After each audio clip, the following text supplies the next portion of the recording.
En la árida extensión de Andalucía, donde el mar de olivos se extiende hasta el horizonte bajo un sol de justicia, el cortijo del Alcázar se erige no solo como una propiedad, sino como un monumento al poder y a la inquebrantable tradición de la familia Montenegro.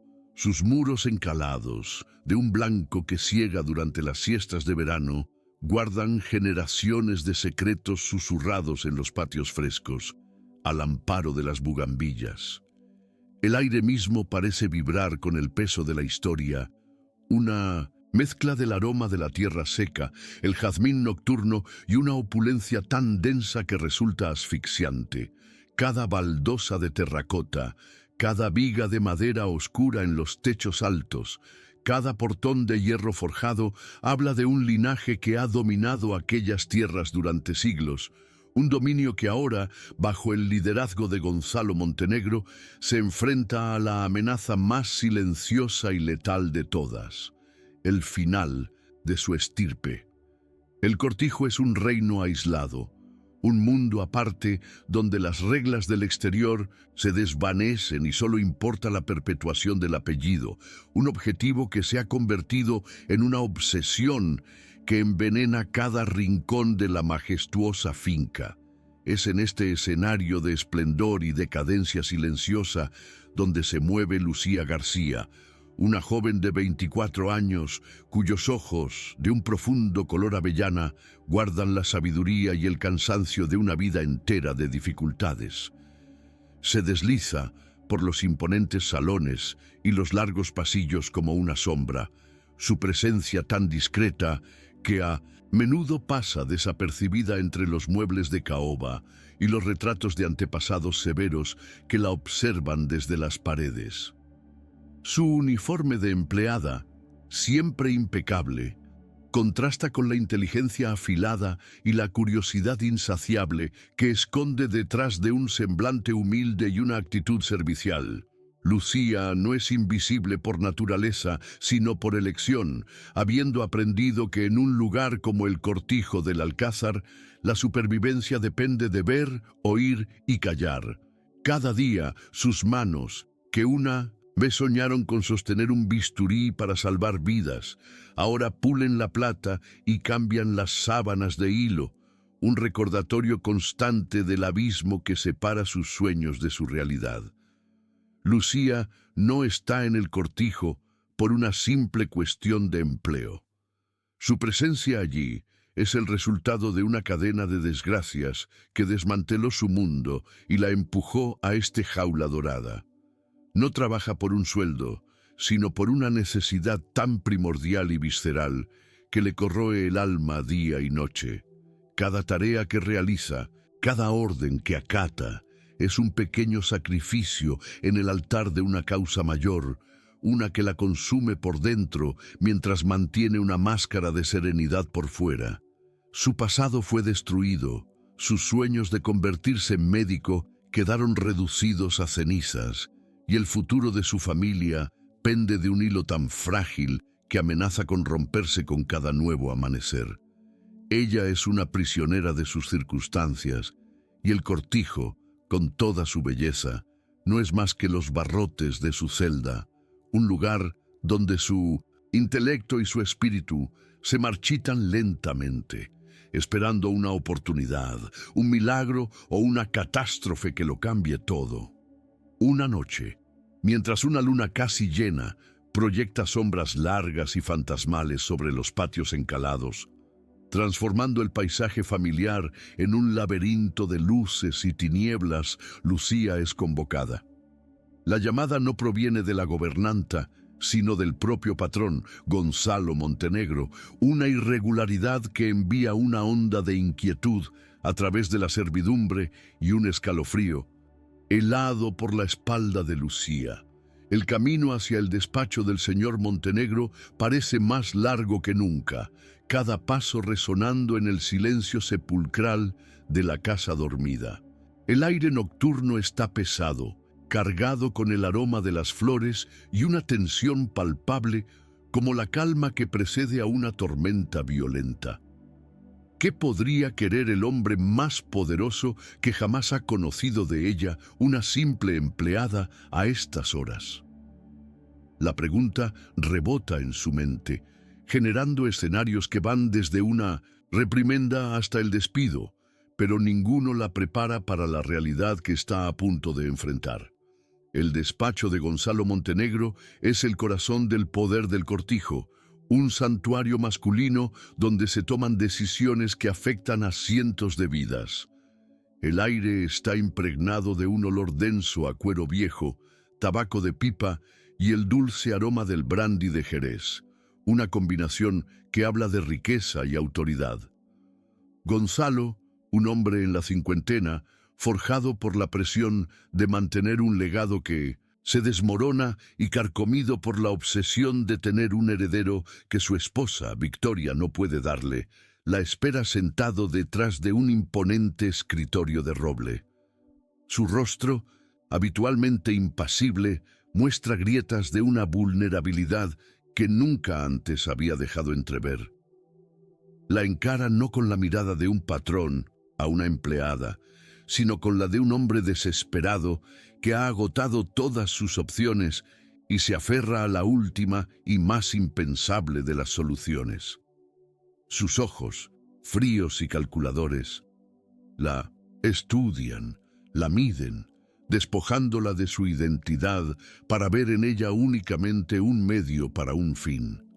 El silencio en la habitación es tan profundo que Lucía puede oír los latidos acelerados de su propio corazón. Gonzalo se sirve una copa de brandy, el líquido ambarino atrapando la luz de la lámpara, y entonces, con una voz desprovista de emoción, rompe el silencio, y con ello, el mundo de Lucía. Le hace una propuesta que congela el aire y parece detener el tiempo. 1.000.000 de euros. La cifra es tan astronómica, tan fuera de la escala de su realidad, que al principio no la comprende. Pero luego llega la condición, las palabras que la acompañan y que la golpean con la fuerza de una bofetada. 1.000.000 de euros a cambio de un hijo. Su hijo, su heredero.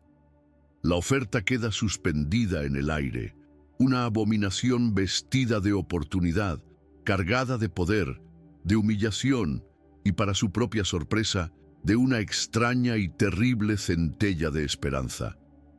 El mundo de Lucía se fractura en ese instante, dejando al descubierto el abismo sobre el que había estado caminando sin saberlo.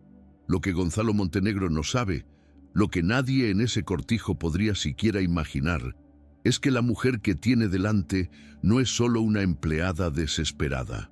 Lucía García es la hija de un pequeño agricultor, un hombre bueno y trabajador, cuyas tierras de olivos, el legado de su familia durante generaciones, fueron absorbidas sin piedad por un conglomerado agrícola impersonal, el mismo tipo de poder expansivo que los Montenegro representaban. Ella había sido una estudiante de medicina brillante, la primera de su familia en ir a la universidad, con un futuro prometedor que se extendía ante ella como un camino lleno de luz. Pero la ruina financiera de su padre, seguida de una enfermedad que se lo llevó demasiado pronto, lo destruyó todo.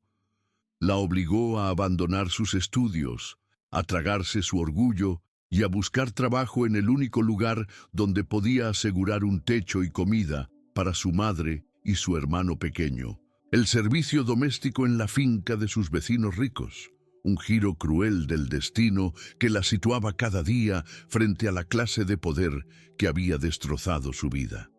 La motivación de Lucía trasciende con creces el simple deseo de escapar de la pobreza. Su lucha tiene un nombre y un rostro: Mateo, su hermano menor.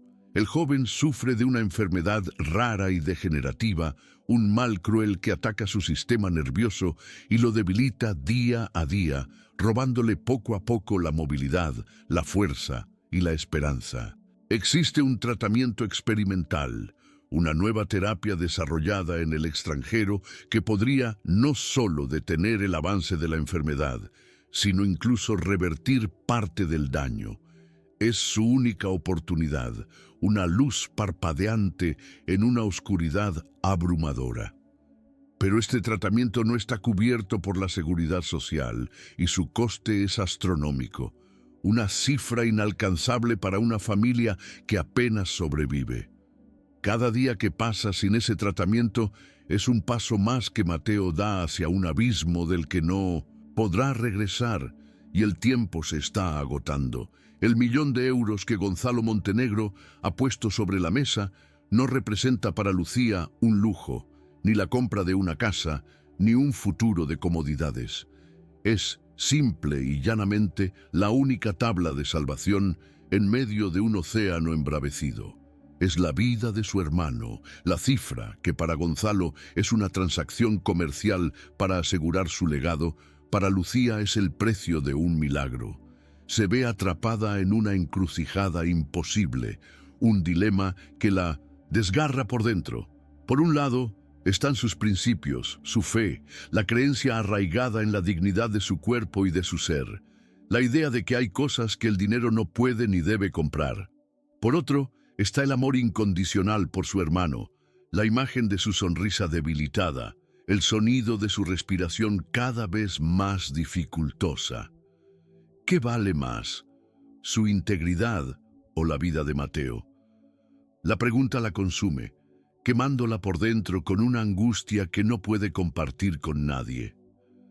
El conflicto central que se desata en su interior es una compleja telaraña de presiones internas y externas.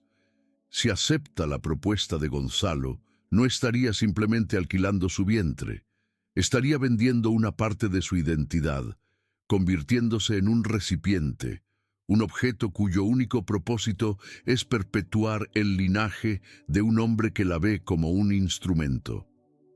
El riesgo es inmenso, perderse a sí misma en el proceso, ser despojada de su humanidad y reducida a una función biológica. Se enfrenta al terror de ser descartada una vez que el niño nazca, de tener que entregar al hijo de sus entrañas y vivir el resto de su vida con la marca de una decisión que la perseguirá en cada momento de silencio, en cada rostro de niño que vea por la calle. Se pregunta si podría soportar tal carga, si el sacrificio de su alma es un precio justo, incluso por salvar a su hermano. Por otro lado, la alternativa es igualmente aterradora. Si se niega, si se aferra a sus principios y rechaza la oferta, estará condenando a Mateo a un destino cruel e inevitable. Estará firmando su sentencia de muerte. Cada vez que lo mirara, cada vez que su enfermedad le arrebatara una nueva habilidad, se preguntaría si podría haberlo evitado. Viviría con la culpa de saber que tuvo la oportunidad de salvarlo y no lo hizo. Su familia permanecería atrapada en un ciclo de pobreza perpetua, sin esperanza de un futuro mejor. La urgencia de la situación es un martillo que golpea constantemente en su conciencia. Los médicos de Mateo le han dado un plazo, una ventana de tiempo que se cierra inexorablemente. La decisión no es solo sobre tener un hijo para otro hombre, es sobre quién se convertirá ella en el proceso.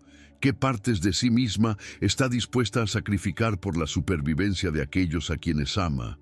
Y si quedará algo de la verdadera Lucía cuando todo haya terminado. Esta historia te emocionará y te recordará cómo los actos de valentía, nacidos de la más profunda desesperación, pueden transformar vidas de maneras que nunca imaginaríamos. Te sumergirá en un dilema que te hará preguntarte qué harías tú en una situación tan límite. Si crees que más personas necesitan escuchar relatos que exploran la fuerza del espíritu humano y la complejidad de las decisiones que nos definen, suscríbete al canal. Tu apoyo nos ayuda a seguir compartiendo historias que inspiran, que conmueven y que nos recuerdan que, incluso en la más profunda oscuridad, siempre hay una elección que hacer y una luz de esperanza por la que luchar. Juntos podemos difundir mensajes que importan y que tocan el corazón de quienes más lo necesitan. Lucía abandonó el despacho de Gonzalo Montenegro, sintiendo que flotaba en una dimensión ajena, como si el suelo de baldosas de terracota bajo sus pies se hubiera vuelto inestable, amenazando con abrirse y tragarla. El pasillo, que minutos antes le había parecido un camino hacia el cadalso, ahora se extendía como un paisaje onírico, irreal y distorsionado por la enormidad de la propuesta que zumbaba en sus oídos. 1.000.000 de euros. La cifra era un fantasma, una entidad abstracta que no lograba conectar con su realidad de sábanas que planchar y suelos que fregar. El silencio del cortijo dormido era denso, casi sólido, pero en su cabeza retumbaba un estruendo ensordecedor, el choque de dos mundos, el de la supervivencia desesperada y el de la integridad moral. Cada retrato de los antepasados Montenegro que la observaba desde las paredes parecía juzgarla. Sus ojos pintados al óleo, cargados de una severidad que la desnudaba, viéndola no como una mujer, sino como el eslabón más débil de una cadena de poder, una pieza de carne y hueso que podía comprarse para satisfacer la voluntad del patrón. Caminó por los corredores umbríos, con la luz de la luna filtrándose a través de los ventanales y dibujando patrones fantasmales en el suelo, sintiendo el peso de un futuro que ya no le pertenecía, un destino que acababa de ser puesto a la venta y cuyo precio era, literalmente, su alma. Aquella noche, el sueño fue un territorio inalcanzable, una tierra prometida a la que su mente torturada no podía acceder. Tumbada en la estrecha cama de su humilde habitación en el ala del servicio, Lucía miraba fijamente el techo agrietado mientras la conversación con Gonzalo se repetía en un bucle infinito, cada palabra afilada como un fragmento de cristal. El rostro de su hermano Mateo se materializaba en la oscuridad, su sonrisa cada vez más frágil, sus ojos perdiendo el brillo de la juventud. Veía sus manos, que antes eran ágiles y fuertes, ahora luchando por sostener un simple vaso de agua. Y junto a esa imagen surgía otra, la de un bebé recién nacido, con sus mismos ojos color avellana, siendo arrebatado de sus brazos por unas manos frías y enguantadas. El dilema no era una cuestión abstracta de ética, era una herida abierta, un dolor físico que le oprimía el pecho y le cortaba la respiración. ¿Podría vivir consigo misma sabiendo que había vendido a su propio hijo? ¿O podría vivir sabiendo que por aferrarse a su orgullo había dejado morir a su hermano?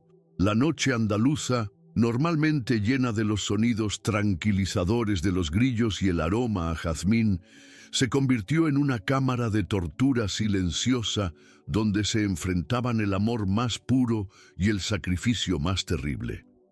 Al amanecer, con los primeros rayos de sol tiñendo de rosa los muros encalados del cortijo, Lucía tomó una decisión. No era una decisión nacida de la convicción, sino de la más pura y cruda necesidad. Con manos temblorosas marcó el número de su madre. La voz al otro lado del teléfono, cansada y quebrada por el peso de la preocupación constante, fue el golpe de gracia que demolió las últimas barreras de su resistencia. No tuvo que preguntar directamente por Mateo. Su madre se lo contó todo en un torrente de palabras ahogadas. Le habló de una nueva caída, de una visita al médico que solo había traído más malas noticias, de la forma en que la luz en los ojos de Mateo se atenuaba un poco más cada día. Cada palabra era un clavo en el ataúd de sus principios. Colgó el teléfono sintiendo un frío glacial recorrerle el cuerpo, a pesar del calor que ya empezaba a inundar el campo. La elección estaba hecha, no por ella, ni siquiera por Gonzalo Montenegro. La elección era por Mateo. El sonido de la respiración dificultosa de su hermano a través del teléfono se había convertido en la única respuesta posible, el único camino a seguir en aquel laberinto de desesperación. Con una Resolución forjada en el fuego de la angustia, Lucía se presentó de nuevo ante Gonzalo Montenegro. Ya no era la joven asustada de la noche anterior. El miedo seguía ahí, agazapado en el fondo de su estómago, pero ahora estaba recubierto por una capa de determinación acerada. Se plantó frente al imponente escritorio de roble y con una voz clara y firme que la sorprendió incluso a ella misma, aceptó la propuesta. Pero no fue una aceptación sumisa. Aquel fue su primer acto de rebelión silenciosa. Impuso sus condiciones.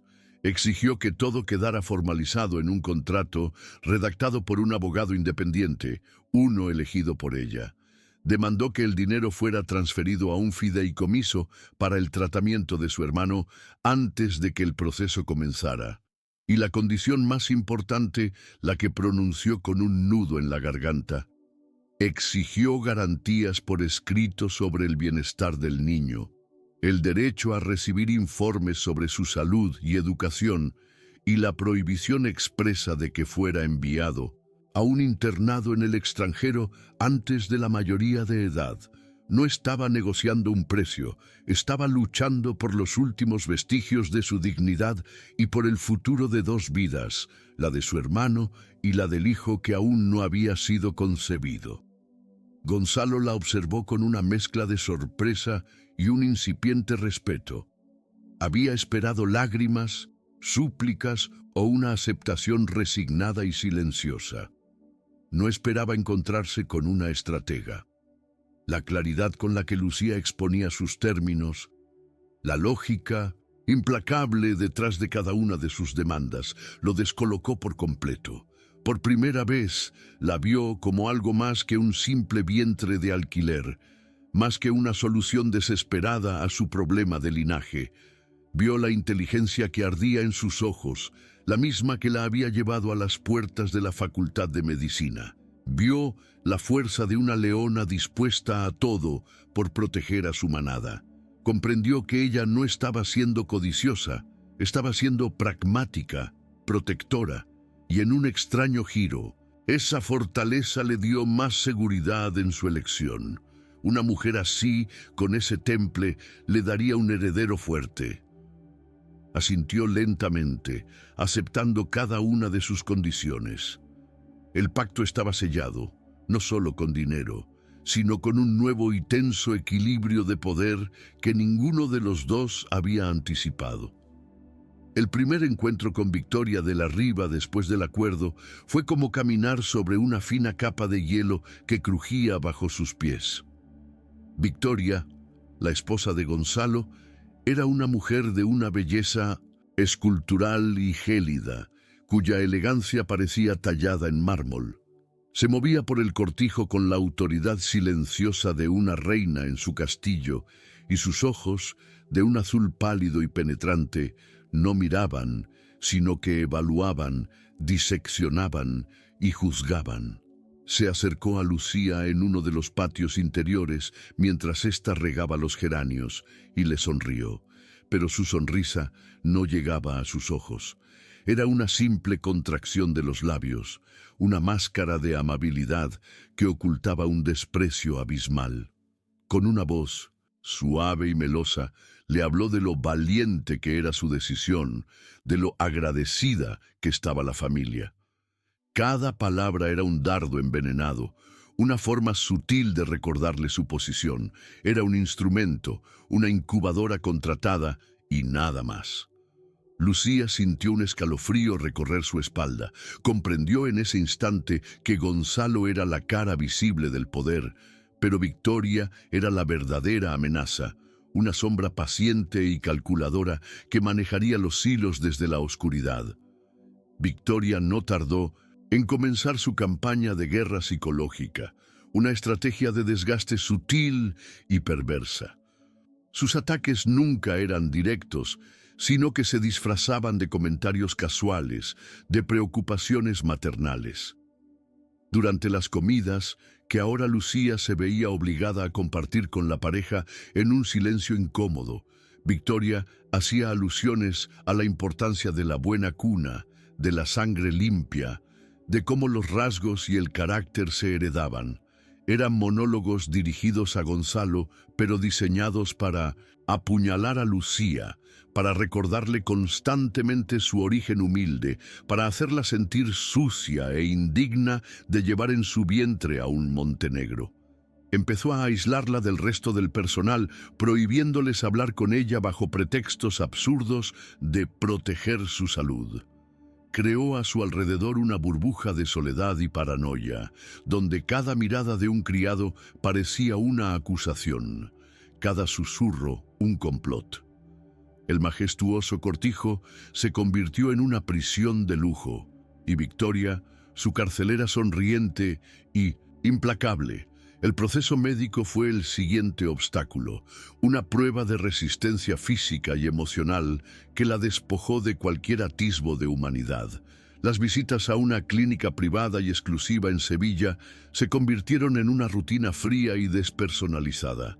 Se sentía como un objeto de estudio, un cuerpo sobre el que trabajaban médicos con batas impecables y miradas distantes. Las agujas, las ecografías, los análisis hormonales. Cada procedimiento era una invasión, un recordatorio de que su cuerpo ya no le pertenecía, sino que era una pieza de un complejo engranaje biológico puesto al servicio de un fin ajeno. Gonzalo la acompañaba a cada cita, pero su presencia era la de un inversor supervisando su activo más valioso. Se sentaba en la sala de espera, hablando por teléfono de negocios, ajeno al torbellino de miedo y humillación que se arremolinaba en el interior de Lucía. Victoria, por su parte, a veces aparecía sin previo aviso, observando todo desde una distancia calculada, con una expresión de satisfacción clínica que helaba la sangre. Lucía se aferraba a la imagen de Mateo, convirtiéndola en un mantra silencioso para poder soportar la degradación de ser reducida a una mera función reproductiva. La vida a veces coloca obstáculos que parecen imposibles de superar. Para Lucía, cada día en el cortijo del Alcázar era una batalla silenciosa, una lucha por no ahogarse en un mar de soledad, manipulación y desprecio velado. La presión de llevar a cabo el acuerdo, la vigilancia constante de Victoria y la frialdad de un proceso que la trataba como un objeto, amenazaban con quebrar su espíritu. Pero es precisamente en esas horas más oscuras, cuando todo parece perdido, que descubrimos de qué estamos hechos realmente. La fuerza oculta que reside en nuestro interior esperando ser despertada. Si alguna vez has enfrentado un momento así, si has sentido el peso del mundo sobre tus hombros y has tenido que sacar fuerzas de flaqueza para seguir adelante, o si conoces a alguien que necesita escuchar un mensaje de resiliencia, suscríbete y comparte. Historias como esta no son solo relatos, son un espejo de nuestra propia capacidad de superación, un faro de esperanza que puede inspirar a quienes más lo necesitan en su propia travesía. En medio de aquel desierto emocional, una mano amiga apareció de la forma más inesperada. Carmen, la gobernanta del cortijo, una mujer de unos 60 años, que había servido a los Montenegro toda su vida, se convirtió en su aliada, silenciosa. Carmen poseía la sabiduría que dan los años de observar en silencio y veía a través de la fachada de Victoria con una claridad demoledora. No se atrevía a desafiar abiertamente a la señora de la casa, pero encontraba formas sutiles de ofrecerle consuelo a Lucía.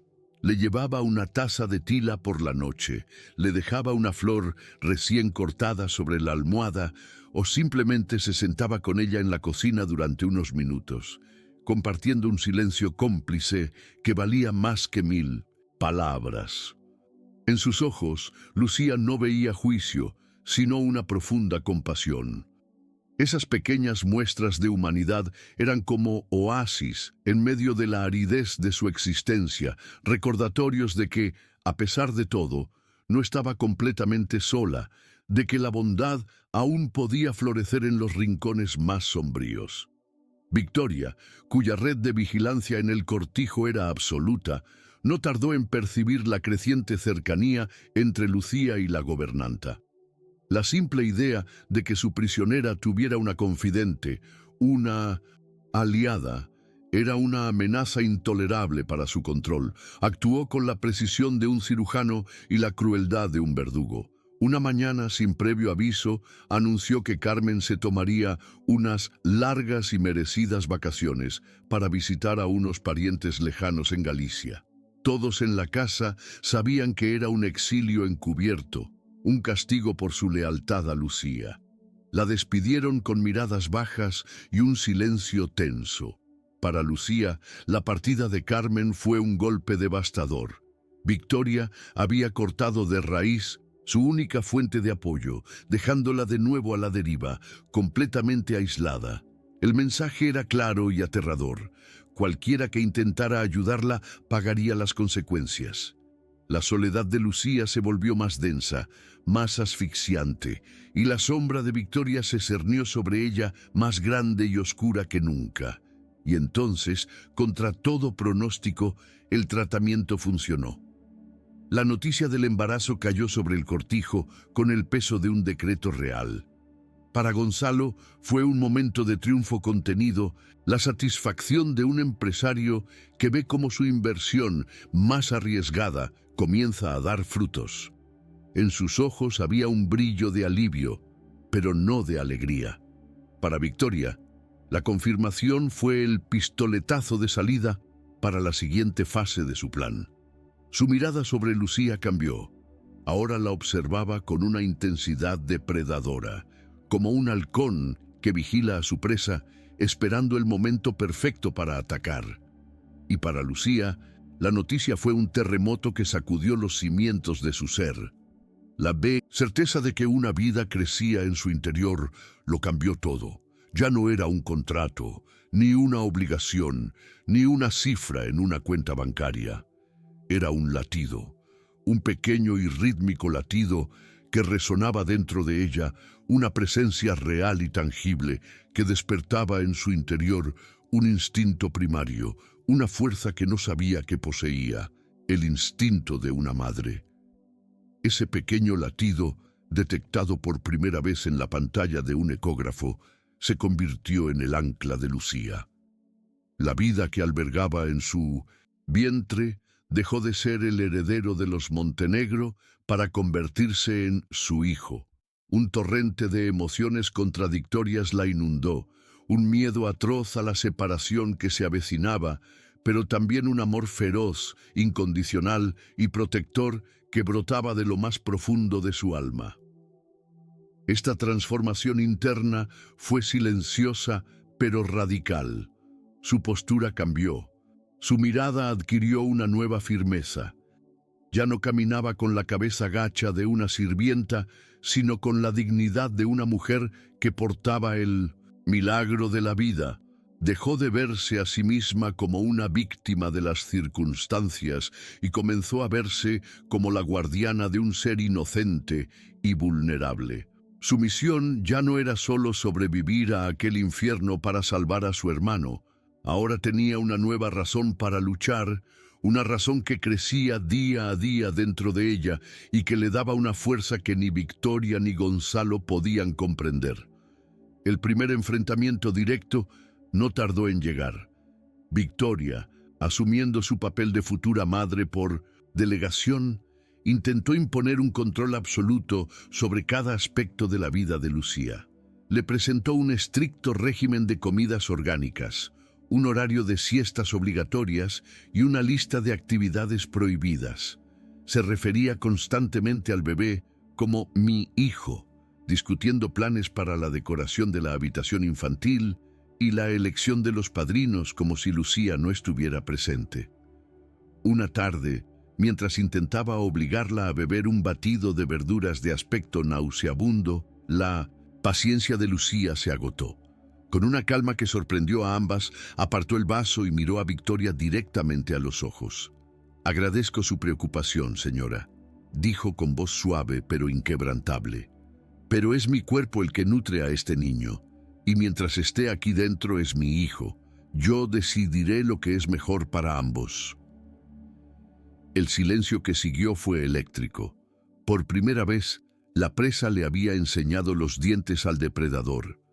A veces todo lo que necesitamos es de una oportunidad, de un catalizador que despierte la fuerza que yace dormida en nuestro interior. Para Lucía, ese catalizador fue el latido de su hijo, un sonido que la transformó de una joven aplastada por el destino en una protectora feroz. Es en esos momentos de profunda conexión con nuestro propósito que la vida comienza a cambiar de verdad, que encontramos el coraje para levantar la voz y reclamar nuestra dignidad. Si crees que todos merecemos una segunda oportunidad, que todos llevamos dentro un poder capaz de superar cualquier adversidad, suscríbete y ayuda a esparcir mensajes como este. Tu apoyo nos permite seguir creando historias que nos recuerdan que no somos víctimas de nuestras circunstancias, sino los arquitectos de nuestro propio destino. Juntos podemos construir una comunidad que celebra la transformación y la valentía. Gonzalo, que entró en la habitación justo al final de la tensa conversación, fue testigo del desafío silencioso de Lucía. Vio la expresión de incredulidad en el rostro de su esposa y la nueva y tranquila determinación en los ojos de la joven. Durante semanas había observado la dinámica entre las dos mujeres con una distancia calculada, pero aquel incidente lo obligó a prestar más atención. Empezó a notar el contraste entre la posesividad fría y casi clínica de Victoria hacia el heredero y el instinto protector, cálido y genuino, de Lucía hacia su hijo. La fuerza silenciosa de Lucía, su negativa a ser tratada como un mero recipiente, comenzó a erosionar la visión puramente transaccional que él tenía del acuerdo. Por primera vez, se preguntó qué significaba realmente ser padre. ¿Era solo una cuestión de perpetuar un apellido, de asegurar un legado de tierras y olivos?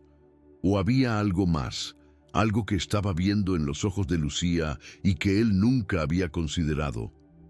Sintiendo que su influencia sobre Gonzalo comenzaba a flaquear, que el respeto de su marido por Lucía crecía peligrosamente, Victoria decidió que era hora de intensificar su ofensiva. Su estrategia se volvió más insidiosa. Dejó de enfrentarse a Lucía directamente y comenzó a sembrar sutiles semillas de duda en la mente de Gonzalo sobre la estabilidad emocional de la joven. «La noto tan sensible últimamente, Gonzalo», le decía por las noches con fingida preocupación. «¿Crees que estará soportando bien la presión? Las hormonas pueden ser tan traicioneras». Dejó olvidado sobre el escritorio de su marido un folleto de una prestigiosa clínica de reposo psiquiátrico. Empezó a relatar pequeños incidentes, magnificados o directamente inventados, en los que Lucía parecía confundida o paranoica. Estaba construyendo metódicamente una narrativa, un caso clínico para declarar a Lucía mentalmente incapacitada, una madre no apta cuyo hijo tendría que ser protegido de su propia inestabilidad. Lucía, con la agudeza de quien ha aprendido a sobrevivir en territorio hostil, se dio cuenta de inmediato del cambio de táctica de Victoria. Comprendió que la batalla ya no se libraba en el campo de la autoridad, sino en el de la percepción. El objetivo de Victoria era destruirla psicológicamente, hacerla parecer loca a los ojos del único hombre cuya opinión importaba. En lugar de dejarse arrastrar por el pánico, Lucía activó la misma mente analítica que la habría convertido en una excelente doctora. Comenzó a jugar un juego de ajedrez mental. Empezó a llevar un diario secreto, no de sus sentimientos, sino de hechos. Registraba cada comentario insidioso de Victoria, cada intento de manipulación, con fecha y hora. De cara al exterior, adoptó una máscara de serenidad y obediencia, dándole a Victoria la falsa impresión de que su plan estaba funcionando. Pero en secreto estaba reuniendo munición, preparándose para una guerra que sabía que era inevitable y en la que tendría que luchar no solo por su hijo, sino por su propia cordura. Una llamada desde su casa la devolvió bruscamente a la cruda realidad que había motivado todo aquel sacrificio. La salud de Mateo había empeorado, había sufrido una crisis respiratoria y había tenido que ser hospitalizado. La voz de su madre, despojada de toda esperanza, fue como un puñal en su corazón. El dinero del fideicomiso, que hasta entonces había sido una promesa de futuro, se convirtió en una necesidad desesperada e inmediata. El tiempo se agotaba a una velocidad vertiginosa. Esta noticia, aunque devastadora, avivó el fuego de su determinación hasta convertirlo en un infierno. El dolor, el miedo y la culpa se fusionaron en una energía pura y concentrada. Ya no había lugar para la duda o la vacilación. Tenía que ganar aquella guerra, tenía que sobrevivir, conseguir el dinero y salvar a su hermano. Cada insulto velado de Victoria, cada noche de insomnio, cada punzada de la aguja en su piel, todo valdría la pena si al final del camino Mateo podía tener una oportunidad de vivir. Una noche, incapaz de dormir, Lucía salió al patio principal. La luna llena bañaba el cortijo en una luz plateada y espectral. Se detuvo junto a la fuente, con una mano protectora sobre su vientre abultado, y contempló las estrellas. Gonzalo la encontró allí, en un raro momento de insomnio compartido.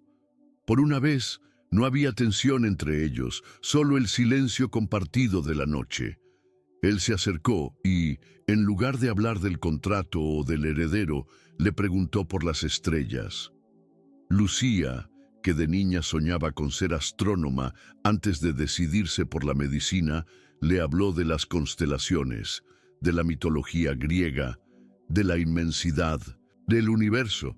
Hablaron durante casi una hora, no como patrón y empleada, sino como dos personas compartiendo un momento de paz bajo el cielo infinito. Él vio en ella una profundidad y una inteligencia que iban mucho más allá de lo que había imaginado. Y ella, por un instante fugaz, vio en él a un hombre atrapado en su propia jaula dorada, un hombre tan solitario como ella.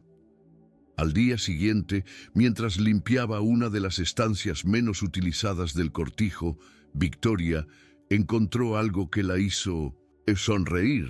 Escondido bajo un fajo de sábanas viejas, en el fondo de un armario, estaba el diario de Lucía.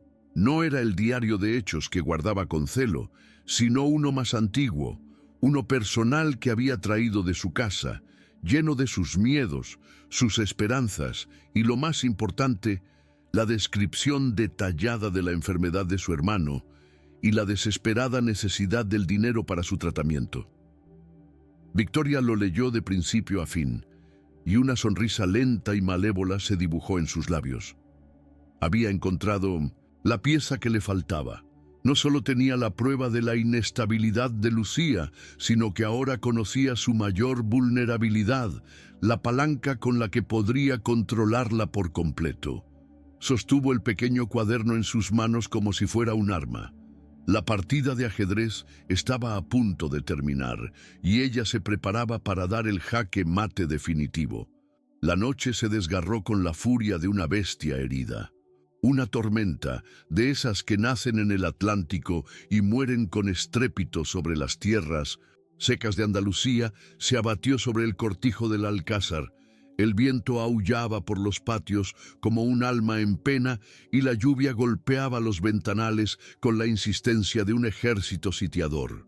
Dentro, en la alcoba principal, reconvertida en una improvisada sala de partos, se libraba una batalla paralela, más íntima y visceral.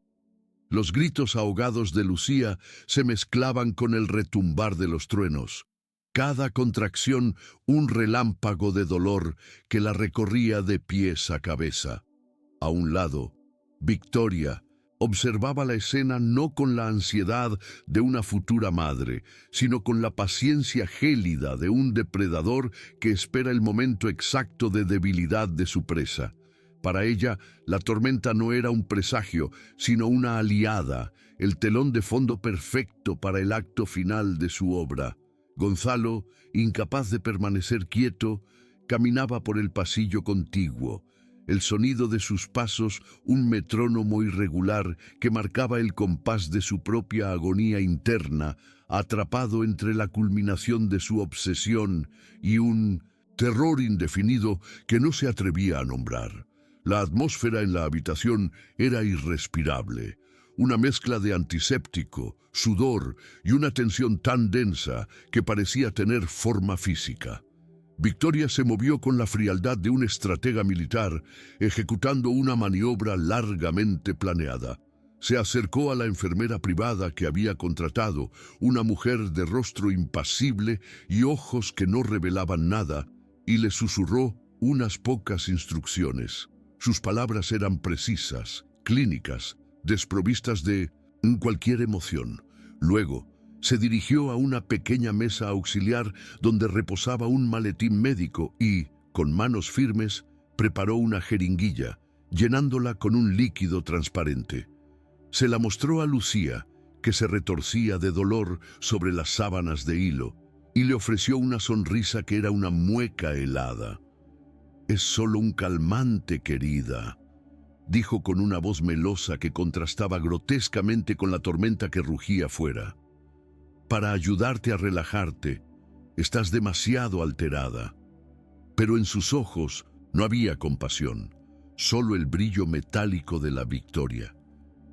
Aquel líquido no era un simple calmante, era el primer paso de su plan maestro.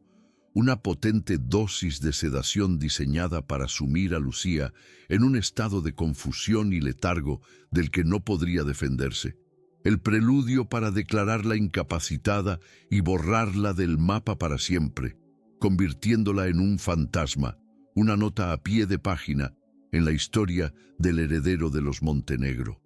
A través del velo de agotamiento y dolor que nublaba su mente, algo en el cerebro de Lucía, esa parte analítica y observadora que la habría convertido en una doctora excepcional, se activó como una alarma silenciosa.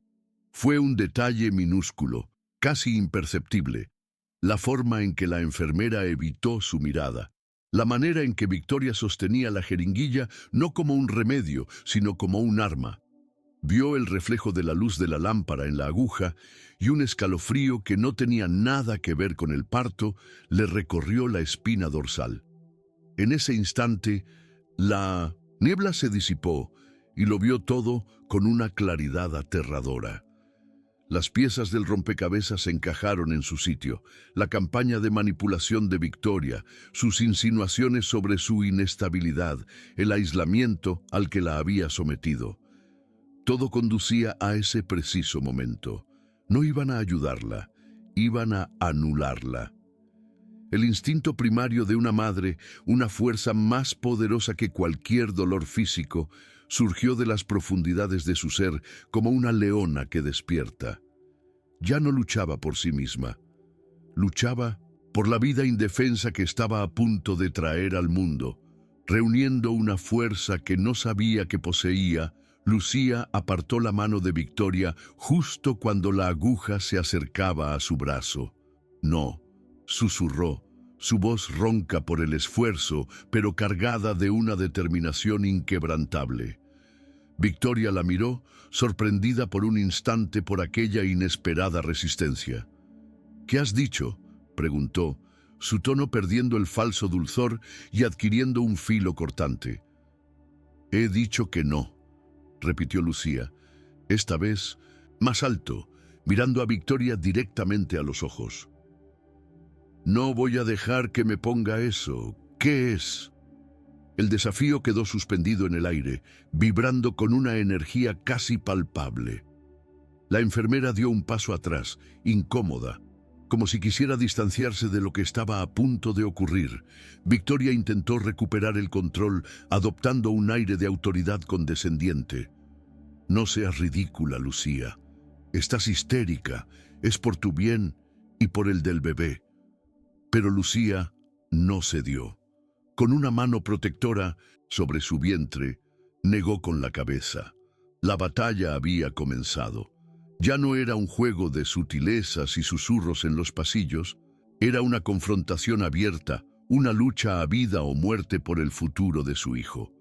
Fue en ese preciso instante de máxima tensión cuando la puerta se abrió y Gonzalo entró en la habitación. Su rostro, pálido y demacrado por la ansiedad, se contrajo al contemplar la escena. Vio a su esposa, con la jeringuilla en la mano y una expresión de furia mal disimulada.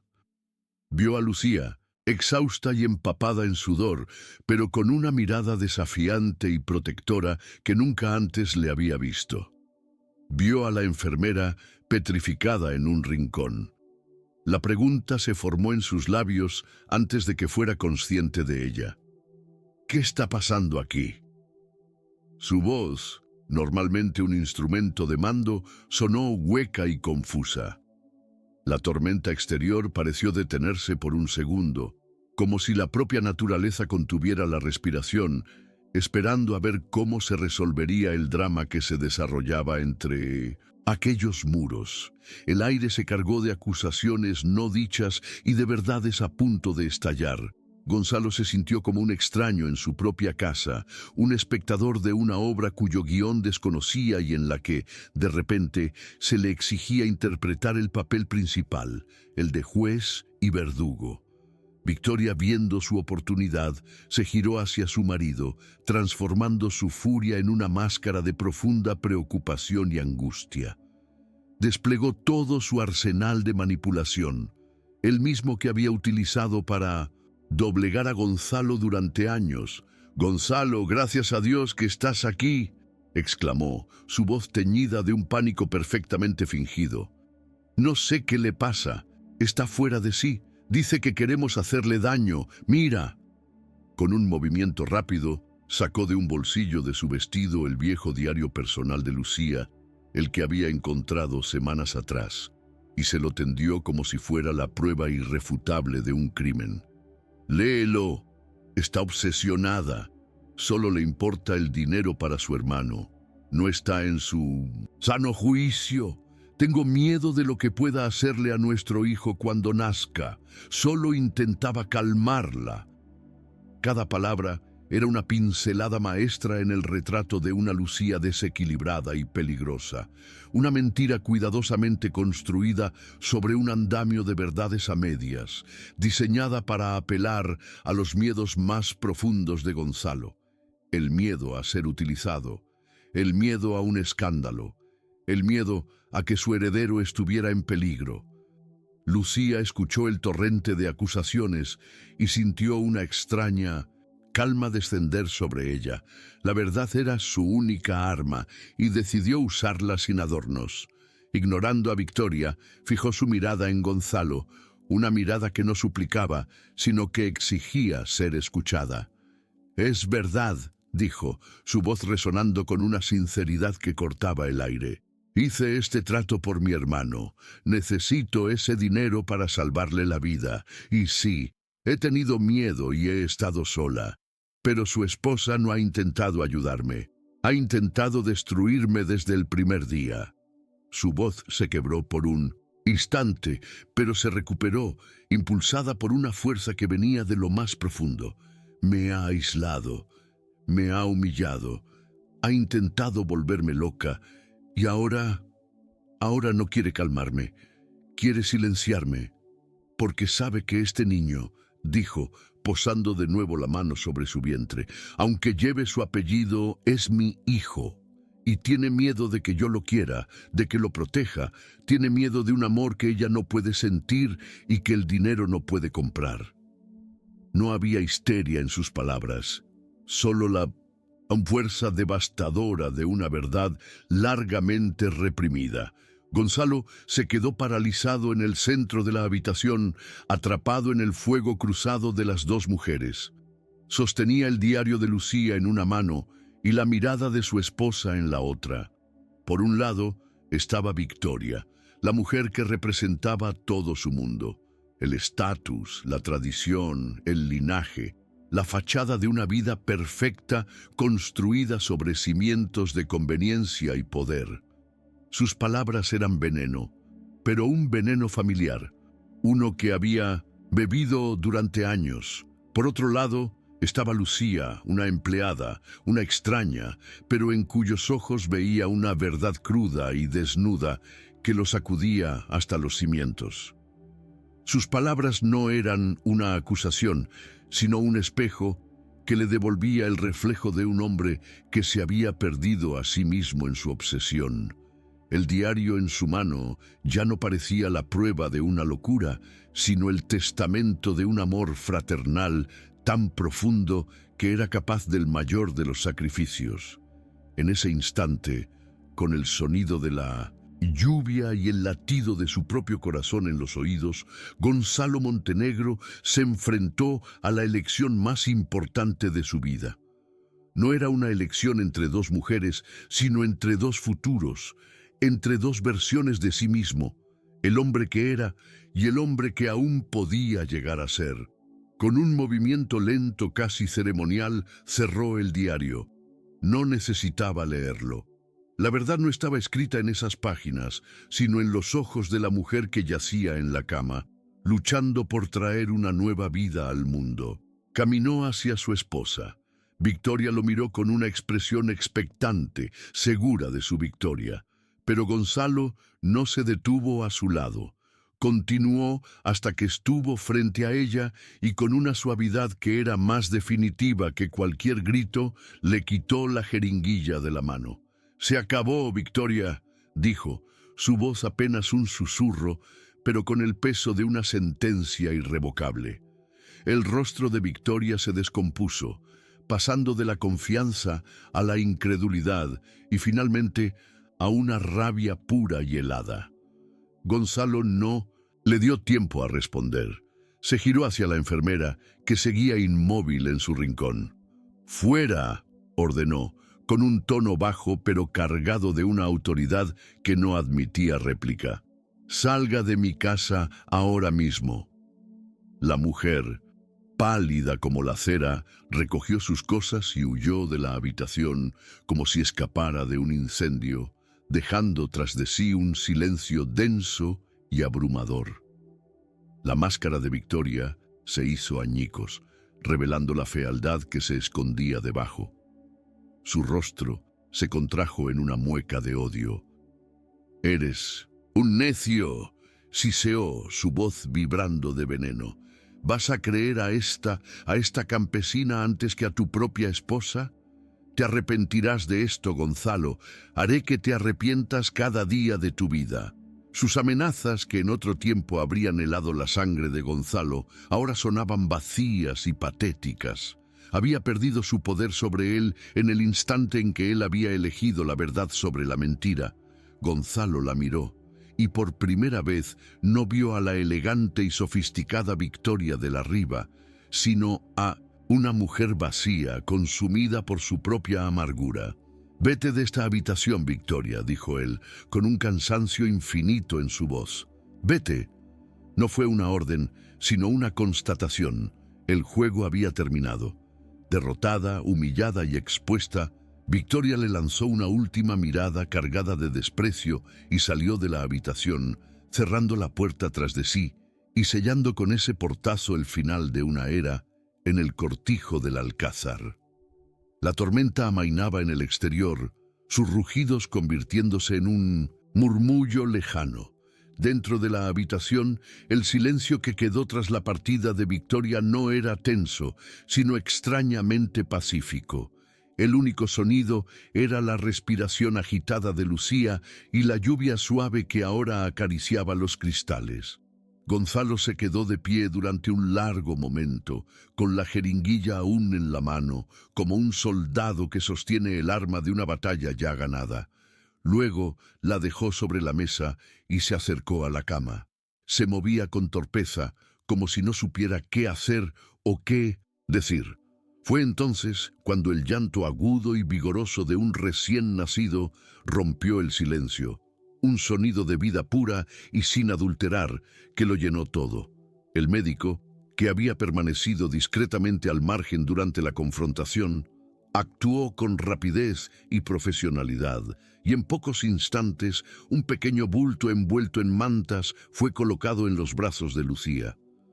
Gonzalo miró al niño, a su hijo, y por primera vez no vio un heredero, ni la continuación de un linaje, ni un activo para su imperio. Vio un milagro. Miró a Lucía, que lloraba en silencio mientras acunaba al bebé, y sintió una oleada de algo que no reconocía, una mezcla de vergüenza, gratitud y un profundo y abrumador respeto. Agotada, pero con una luz de triunfo en sus ojos, Lucía sostuvo a su hijo contra su pecho. Sentía su calor, su olor, el latido de su pequeño corazón contra el suyo. Había ganado. No solo había sobrevivido, sino que había protegido a su hijo de la oscuridad que amenazaba con engullirlo antes incluso de nacer. El conflicto que la había desgarrado durante meses, la batalla entre su integridad y su desesperación, se había resuelto en aquella habitación tormentosa. Ya no era una víctima, ni un recipiente, ni un contrato. Era una madre, y en ese momento nada más importaba. Gonzalo se acercó un paso más, sus ojos fijos en el rostro diminuto del bebé. «Lo siento», susurró, y la palabra, tan simple, pareció costarle un esfuerzo inmenso. «Siento no haber visto, siento todo». Lucía levantó la vista y lo miró. En sus ojos no había rencor, solo el cansancio de una guerrera y la paz de la victoria. Asintió levemente. Las viejas estructuras de poder del cortijo se habían derrumbado. En su lugar, en el silencio que siguió a la tormenta, comenzaba a construirse algo nuevo, algo frágil e incierto, pero basado no en el poder o el dinero, sino en un instante de valentía y en la innegable verdad de una nueva vida. Los días que siguieron a la tormenta transcurrieron en un sosiego casi irreal, como si el propio cortijo contuviera la respiración, temeroso de romper el frágil hechizo de paz que se había instalado en sus muros. Victoria se había marchado antes del amanecer, una sombra que se desvanecía en la penumbra, dejando tras de sí un vacío que, lejos de ser doloroso, resultaba purificador. El aire en los pasillos parecía más ligero, los colores de los tapices más vivos, y el sol que se filtraba por los ventanales ya no parecía el de un carcelero, sino el de un visitante amable. Lucía, instalada en una de las suites principales por orden expresa de Gonzalo, se recuperaba lentamente, su mundo reducido al pequeño universo que formaban ella y su hijo, a quien había llamado Alejandro. Pasaba las horas observándolo dormir, memorizando cada uno de sus gestos, sintiendo el peso cálido de su cuerpo contra el suyo. Era un amor tan abrumador, tan visceral, que eclipsaba todo el dolor y la humillación que había soportado. Gonzalo, por su parte, se movía por la casa como un fantasma en su propio reino, observándola desde la distancia, con una mezcla de reverencia y una profunda e insondable vergüenza. El heredero que tanto había anhelado estaba allí, pero el hombre que lo había conseguido ya no existía. Se había desmoronado en aquella habitación durante la tormenta y en su lugar quedaba un extraño, un hombre que debía aprender a vivir con el eco de sus propias decisiones. La primera conversación que mantuvieron después de aquella noche fue breve y funcional, pero marcó el inicio de un nuevo orden. Gonzalo entró en la habitación llevando una bandeja con un vaso de agua fresca y un plato de fruta cortada. Sus movimientos eran torpes, impropios del hombre autoritario que siempre había sido. No la miró a los ojos mientras dejaba la bandeja en la mesilla. El dinero ha sido transferido esta mañana, dijo, su voz ronca. La totalidad del millón. He hablado con mi abogado para asegurarme de que no haya ningún impedimento. Tu hermano tendrá todo lo que necesite. Lucía, que acunaba a Alejandro, sintió que una oleada de alivio tan intensa la recorría que casi le faltó el aire. Las lágrimas, que había contenido durante tanto tiempo, brotaron de sus ojos sin control, no de tristeza, sino de una gratitud y una liberación tan profundas que dolían. «Gracias», susurró, y en esa única palabra se condensaban meses de angustia, de miedo y de sacrificio. Gonzalo finalmente levantó la vista y sus miradas se encontraron por un instante. No hubo disculpas explícitas, no eran necesarias. En sus ojos, Lucía no vio al patrón, sino al hombre que había dado un paso atrás desde el borde del abismo. Y en ese gesto silencioso, comprendió que algo fundamental e irrevocable había cambiado entre ellos para siempre. La noticia de la partida de Victoria y el nuevo estatus de Lucía se extendió por el servicio del cortijo como un reguero de pólvora silencioso. El miedo que había impregnado la atmósfera durante años se disipó, reemplazado por un murmullo de curiosidad y un respeto palpable. Los criados, que antes la evitaban por temor a las represalias de la señora, ahora la saludaban con una inclinación de cabeza y una sonrisa genuina. Le ofrecían ayuda, le preguntaban por el niño, le traían pequeños regalos, una flor del jardín, un dulce recién horneado. Veían en ella no a una usurpadora, sino a una de los suyos que había librado una batalla imposible y la había ganado. Este cambio sutil pero profundo ayudó a Lucía a sanar. Dejó de sentirse como una prisionera en una jaula de oro y comenzó a sentir por primera vez que aquel lugar podría ser algo más. Se dio cuenta de que el poder de Victoria no residía en su apellido ni en su riqueza, sino en el miedo que inspiraba. Y una vez que el miedo desapareció, su poder se desvaneció con él, dejando al descubierto la verdad, que la verdadera autoridad no emana del dominio, sino del respeto ganado a través de la integridad y la valentía. El momento que lo justificó todo llegó una tarde soleada, a través del hilo telefónico que la conectaba con el mundo que había dejado atrás. Era su madre, pero su voz era irreconocible. Había perdido el tono quebrado y cansado que se había convertido en su sonido habitual, y, en su lugar, había una ligereza, una alegría que Lucía no recordaba haber oído en años.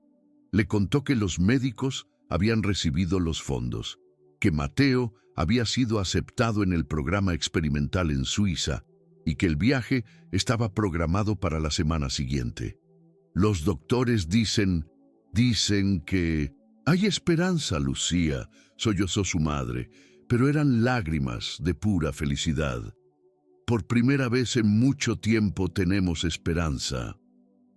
Lucía cerró los ojos, apretando el teléfono contra su oído, mientras las palabras de su madre lavaban las últimas cicatrices de su alma. Miró a Alejandro, que dormía plácidamente en su cuna, con sus pequeñas manos hechas puños. Su hijo, su pequeño salvador. El sacrificio había valido la pena. Cada lágrima, cada humillación, cada noche de insomnio, todo había conducido a ese instante de pura y redentora esperanza. La vida de su hermano, que había sido la razón de su descenso a los infiernos, era ahora la prueba de que incluso en la más profunda oscuridad se puede encontrar el camino de vuelta a la luz. Mientras Lucía encontraba la paz, Gonzalo se enfrentaba a sus demonios. El silencio del cortijo, antes un símbolo de su poder y control, ahora era un espejo que le devolvía el reflejo de su soledad. Se encontraba vagando por las estancias vacías, deteniéndose frente a los retratos de sus antepasados, aquellos hombres de rostro severo por los que había sacrificado tanto. Por primera vez, Se preguntó qué pensarían de él. ¿Lo verían como el salvador del linaje o como un necio que había estado a punto de destruirlo todo por una obsesión vacía? Pasaba horas en su despacho, no trabajando, sino simplemente sentado, contemplando la silla vacía que Victoria había ocupado durante tantos años. No la echaba de menos, y esa constatación fue el golpe más duro de todos. Se dio cuenta de que su matrimonio no había sido una unión, sino una alianza de negocios, una transacción tan fría como la que le había propuesto a Lucía. Veía a la joven con su hijo, la forma en que lo miraba, la ternura con la que lo tocaba, y comprendía que aquel amor puro y desinteresado era el verdadero legado, la única riqueza que realmente importaba, una que él nunca había poseído y que ahora, torpemente, anhelaba aprender a construir. El primer paso hacia esa construcción se produjo una tarde en el jardín de Rosales. Lucía estaba sentada en un banco de piedra con Alejandro en brazos, mostrándole los colores de las flores. Gonzalo se acercó, sus pasos vacilantes sobre la grava. Se detuvo a una distancia respetuosa, con las manos en los bolsillos, sin saber qué decir. Lucía, al sentir su presencia, levantó la vista. ¿Quiere cogerlo?», preguntó ella en voz baja. Gonzalo sintió un nudo de pánico y anhelo en la garganta. Asintió, incapaz de hablar.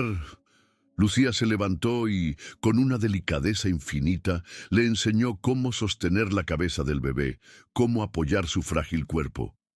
Cuando Gonzalo finalmente tuvo a su hijo en brazos, el mundo pareció detenerse. El niño era tan ligero, tan vulnerable. Abrió los ojos, unos ojos oscuros y profundos que lo miraron con una confianza inocente. En ese momento, la obsesión por el apellido Montenegro, por la estirpe, por las tierras, se disolvió como la niebla al sol. Solo quedó un hombre sosteniendo a su hijo por primera vez, y una oleada de amor tan feroz y protector lo inundó que le robó el aliento y le llenó los ojos de lágrimas que no se molestó en ocultar. Con el paso de las semanas, una nueva rutina se estableció en el cortijo, una rutina marcada por la incertidumbre de un futuro no escrito. El contrato original había quedado obsoleto, reducido a cenizas en la hoguera de los acontecimientos de aquella noche de tormenta. La cuestión de qué pasaría a continuación flotaba en el aire, una pregunta silenciosa que ninguno de los dos se atrevía a formular en voz alta. Lucía sabía que era libre de marcharse. Tenía el dinero, había salvado a su hermano. Podía coger a su hijo y empezar una nueva vida lejos de allí, lejos de los fantasmas del pasado. Sin embargo, algo la retenía. Veía la forma en que Gonzalo miraba a Alejandro, el hambre en sus ojos por conectar con su hijo, el esfuerzo genuino que hacía por aprender a ser padre, y veía a su propio hijo, que sonreía y balbuceaba en los brazos de aquel hombre. Tenía derecho a privarlos a ambos de esa relación. El cortijo, que una vez fue su prisión, ahora se sentía extrañamente como un santuario, un lugar donde su hijo podía tener un futuro que ella nunca podría haberle ofrecido sola. Estaba atrapada de nuevo, pero esta vez no por un contrato, sino por los lazos invisibles y complejos del amor y la responsabilidad. Esta historia nos recuerda que, al final, la bondad y el coraje pueden cambiarlo todo. Nos enseña que las estructuras más rígidas de poder y tradición pueden desmoronarse ante la fuerza de la integridad de una sola persona. Nos muestra que un nuevo comienzo es posible incluso después de las tormentas más devastadoras, y que las familias no siempre se construyen sobre la sangre o los apellidos, sino sobre el respeto, el sacrificio y la valiente decisión de elegir el amor por encima del orgullo. Si este relato te ha emocionado y crees que más personas necesitan tener acceso a historias que inspiran la esperanza y celebran la capacidad humana para la transformación, suscríbete al canal. Tu apoyo nos ayuda a seguir compartiendo mensajes que pueden sanar, fortalecer y recordarnos a todos que nunca es tarde para reconstruir nuestro mundo sobre cimientos más verdaderos y humanos. Una tarde, mientras el sol andaluz teñía de oro los campos de olivos, Gonzalo buscó a Lucía. La encontró en la biblioteca, leyendo un libro con Alejandro dormido en un Moisés a su lado. Se quedó en el umbral por un momento observando la escena de paz doméstica, una imagen que nunca había creído posible en su casa. Finalmente, carraspeó y entró. No se anduvo con rodeos. «Lucía, tenemos que hablar del futuro», comenzó, su voz seria pero desprovista de la antigua arrogancia. «El acuerdo que hicimos ya no tiene ningún sentido. Lo que te pido ahora no tiene nada que ver con un contrato». Hizo una pausa, buscando las palabras adecuadas. «Quiero que te quedes, no como una empleada, ni como nada de lo anterior. Quiero que te quedes como la madre de Alejandro. Quiero que criemos a nuestro hijo juntos, aquí, como una familia». La propuesta quedó suspendida en el aire, tan revolucionaria y trascendental como la primera que le había hecho en su despacho. Pero esta vez no estaba respaldada por el poder del dinero, sino por la vulnerabilidad de un hombre que pedía una segunda oportunidad. Para demostrar que sus palabras eran sinceras, le tendió un fajo de documentos que había preparado su abogado. No era un contrato, sino una escritura. Había puesto la mitad del cortijo del Alcázar a nombre de Alejandro, con Lucía como su única administradora y tutora legal hasta que el niño alcanzara la mayoría de edad. «Esto no es un pago», explicó rápidamente al ver la sorpresa en el rostro de ella. «Es su derecho de nacimiento, y es tu derecho como su madre tener la seguridad y la independencia para protegerlo siempre. Nunca más tendrás que depender de mi voluntad ni de la de nadie. Serás mi socia en todo, en la crianza de nuestro hijo y en el futuro de esta tierra». Era un gesto de una magnitud que Lucía jamás habría podido imaginar. Gonzalo no solo estaba redefiniendo su relación, sino que estaba desmantelando voluntariamente el sistema patriarcal que había regido a su familia durante siglos. Estaba compartiendo su poder, no como una concesión, sino como un acto de justicia, reconociendo que el verdadero legado no era la tierra, sino las personas que la habitaban y el futuro que construían sobre ella. Lucía observó los documentos sobre la mesa de caoba, el peso del papel casi tan abrumador como el del €1.000.000 que representaba. Miró a Alejandro, que dormía ajeno a las corrientes subterráneas que habían definido su concepción y su nacimiento, y luego levantó la vista hacia Gonzalo. En los ojos de aquel hombre ya no veía al depredador calculador que la había acorralado en su despacho, sino a un náufrago, a un hombre tan perdido como ella lo había estado, buscando desesperadamente una orilla segura. La propuesta de quedarse no era una súplica de amor, ni siquiera de perdón, sino una admisión de necesidad, un reconocimiento de que él solo no podía construir el futuro que su hijo merecía. Ella comprendió que su viaje no había sido una simple huida de la pobreza, sino una forja. El fuego de la humillación, el miedo y la traición la habían templado, convirtiendo a la joven asustada en una mujer de acero. Aceptar no era someterse a su antiguo poder, sino ejercer el suyo propio. No era una rendición, sino la jugada final en una partida de ajedrez que había ganado. Con un leve asentimiento selló el nuevo pacto, un pacto no escrito en papel, sino en el entendimiento silencioso de que estaban a punto de construir algo nuevo sobre las ruinas del viejo mundo, un hogar para su hijo, ladrillo a ladrillo, sobre un terreno de respeto mutuo. Los primeros meses de su nueva convivencia fueron un delicado baile de fronteras y acercamientos tentativos. El inmenso cortijo, antes un escenario de poder y opresión, se convirtió en un territorio neutral que ambos debían aprender a compartir. No había romance en sus interacciones, sino la torpe camaradería de dos socios inesperados unidos por el proyecto más importante de sus vidas. Gonzalo, el hombre que había dirigido un imperio con mano de hierro, se enfrentaba ahora al desafío de un pañal, a la incomprensible lógica del llanto de un bebé a las 3 de la madrugada. Lucía lo observaba desde una distancia prudente, enseñándole con una paciencia que a ella misma le sorprendía, corrigiendo sus torpes intentos de calmar a Alejandro con una suavidad que desmentía la dureza de su pasado reciente. Establecieron sus vidas en alas opuestas de la casa, creando un equilibrio que les permitía ser padres juntos sin dejar de ser individuos separados. Las cenas silenciosas y tensas fueron reemplazadas por conversaciones breves y funcionales sobre horarios de alimentación, visitas al pediatra y las pequeñas victorias del día a día. En esa cotidianidad forzada, en esa rutina compartida, las heridas del pasado no desaparecieron, pero comenzaron a cicatrizar, cubiertas por el bálsamo de un propósito común, que era más grande que cualquier rencor. La verdadera redención, el momento en que el último gramo de amargura se disolvió en el alma de Lucía, llegó a través de la pantalla de un ordenador portátil una mañana de otoño.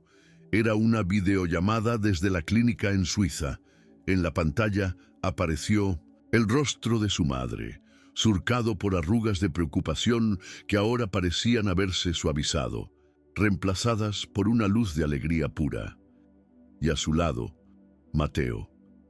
No era el joven postrado y debilitado que recordaba, sino un muchacho que, aunque todavía frágil, estaba de pie, sostenido por un andador, con una sonrisa que abarcaba toda la pantalla. «Mira, Lucía, mira lo que has hecho», dijo su madre, con la voz quebrada por la emoción. Mateo levantó una mano y la saludó, un gesto simple que para ellos era un milagro.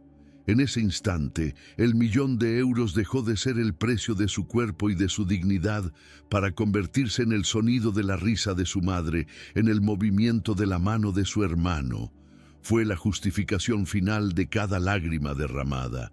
Colgó la llamada y se quedó llorando en silencio, no de tristeza, sino de una liberación tan absoluta que se sentía ingrávida. Gonzalo la encontró así, y sin necesidad de palabras comprendió que acababa de ser testigo del verdadero cierre de su deuda, una que ningún dinero podría haber saldado por completo. El cortijo del Alcázar, como si respondiera a la transformación de sus habitantes, comenzó a mudar de piel. La atmósfera opresiva, cargada de secretos y de la presencia fantasmal de Victoria, se disipó como la niebla matutina. Lucía, ejerciendo su nueva autoridad con una discreción y una sabiduría innatas, empezó a insuflar vida en los rincones muertos de la casa. La primera decisión que tomó fue llamar a Carmen. La anciana gobernanta regresó, no al ala de servicio, sino a una de las mejores habitaciones de invitados, acogida no como una empleada, sino como la matriarca honoraria de aquella nueva y extraña familia, la abuela que Alejandro nunca habría tenido. Las pesadas cortinas de terciopelo que ahogaban la luz fueron descorridas, los muebles cubiertos de sábanas blancas fueron descubiertos y pulidos, y las ventanas se abrieron de par en par, dejando que el aire fresco del campo y el sonido de la vida entraran en los salones silenciosos. El llanto y la risa de Alejandro se convirtieron en la nueva banda sonora del cortijo, un sonido que borraba los ecos de las antiguas tristezas. Incluso los severos retratos de los Montenegro parecían observar la transformación con una especie de asombro resignado, como si reconocieran que la supervivencia de su linaje no había dependido de la pureza de la sangre, sino de la inesperada fortaleza de una joven campesina. Gonzalo, despojado de la armadura de arrogancia y obsesión que había vestido durante toda su vida, se encontró a la deriva en un mundo que no reconocía el suyo propio. Su redención no fue un evento repentino, sino un proceso lento y doloroso de deconstrucción. Pasaba menos tiempo encerrado en su despacho, el santuario de su antiguo poder, y más tiempo caminando sin rumbo por los olivares, con Alejandro dormido en un portabebés contra su pecho. Le hablaba al niño en susurros, no sobre balances y adquisiciones, sino sobre el ciclo de la aceituna, el olor de la tierra después de la lluvia, los nombres de los pájaros que anidaban en los árboles centenarios. Comenzó a ver la tierra no como un activo en un balance, sino como un organismo vivo que había heredado y que debía entregar, más sano y más fuerte, a la siguiente generación. Empezó a revisar las prácticas de su conglomerado, a buscar formas de reparar el daño que su expansión implacable había causado a pequeños agricultores como el padre de Lucía. No buscaba el perdón, pues sabía que no lo merecía, sino una forma de enmendar, de construir un futuro en el que su hijo pudiera sentirse orgulloso del apellido Montenegro por razones que fueran más allá de la riqueza y el poder. Una noche, después de que el último llanto de Alejandro se hubiera extinguido y la casa se sumiera en el silencio, se encontraron en el patio, bajo un cielo cuajado de estrellas. La tensión habitual entre ellos había sido reemplazada por un cómodo agotamiento compartido.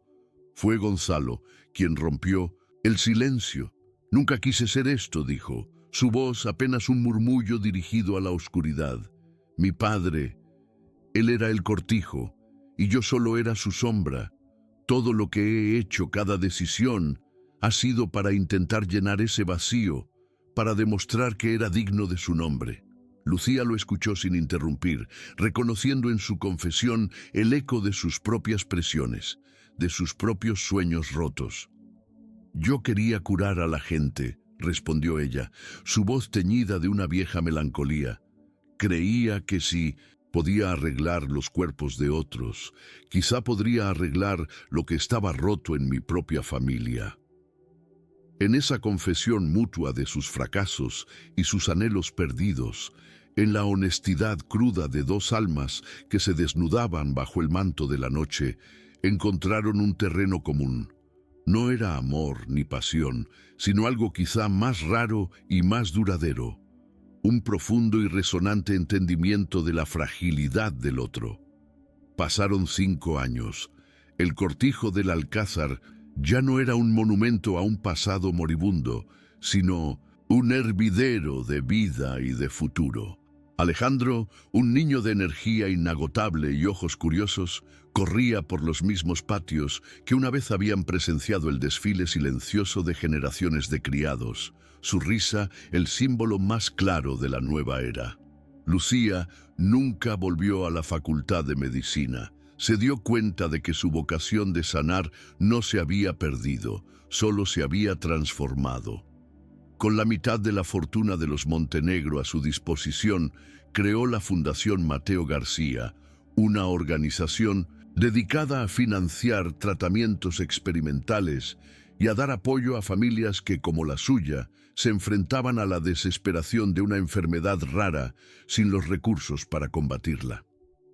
Su despacho, la antigua oficina de Gonzalo, se convirtió en un centro de esperanza, desde donde coordinaba una red de ayuda que se extendía por toda España. Había canjeado el bisturí por el teléfono, la sala de operaciones por una sala de juntas, pero su misión seguía siendo la misma: salvar vidas, no de una en una, sino a cientos. Gonzalo encontró su propósito al lado de Lucía, no como su superior, sino como su igual. Se convirtió en el principal impulsor de la fundación, utilizando su visión para los negocios y su red de contactos no para amasar más poder, sino para canalizar recursos hacia quienes más los necesitaban. Descubrió una satisfacción en la inauguración de un ala de investigación pediátrica que llevaba el nombre de Mateo, que ninguna adquisición empresarial le había proporcionado jamás.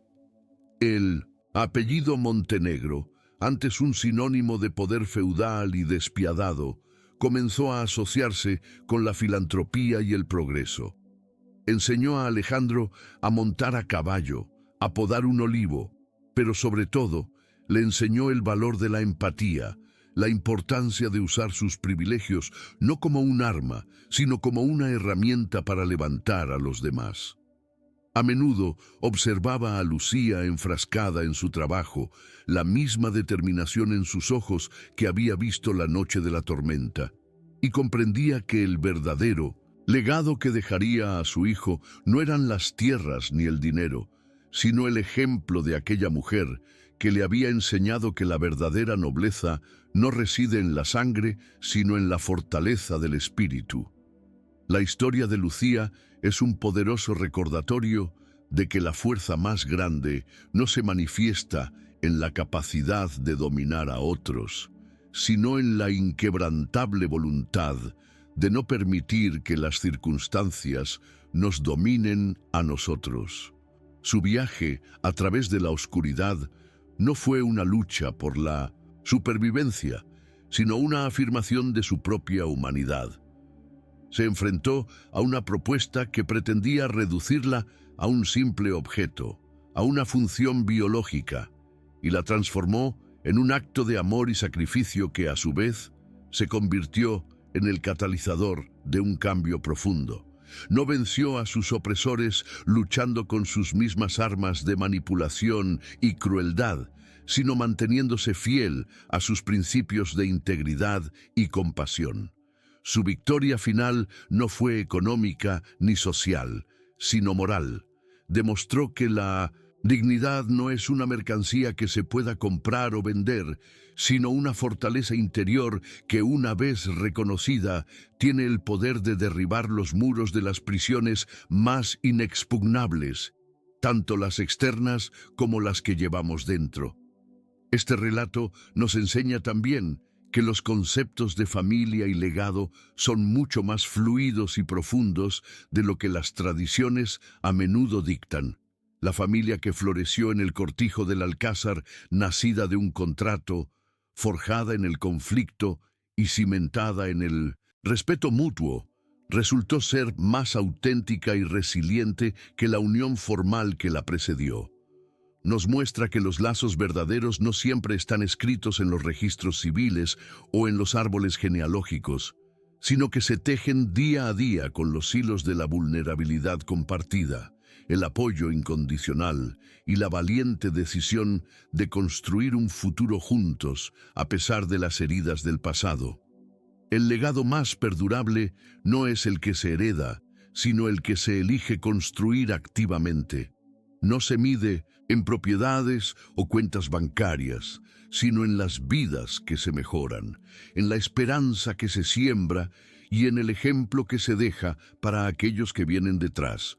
Un testimonio de que es posible transformar el dolor en propósito y la adversidad en una oportunidad para la gracia. La historia de Lucía y Gonzalo nos recuerda que incluso de las cenizas más profundas de la desesperación se puede construir un mundo nuevo y más justo. Demuestra que nuestras elecciones, especialmente aquellas que tomamos en nuestras horas más oscuras, son las que en última instancia nos definen y dan forma a nuestro destino. Es una narración sobre el poder inquebrantable de la dignidad humana y la fuerza redentora del amor en todas sus formas, desde el sacrificio de una hermana hasta el amor protector de una madre y la conexión inesperada entre dos almas rotas. Si este viaje ha conmovido tu corazón y ha reafirmado tu fe en la fortaleza del espíritu humano, te invitamos a suscribirte a nuestro canal. Al Unirte a nuestra comunidad nos ayudas a seguir compartiendo narrativas que iluminan el camino a través de la oscuridad, historias que sirven como faros de esperanza y nos recuerdan que, sin importar las circunstancias, un nuevo comienzo siempre es posible.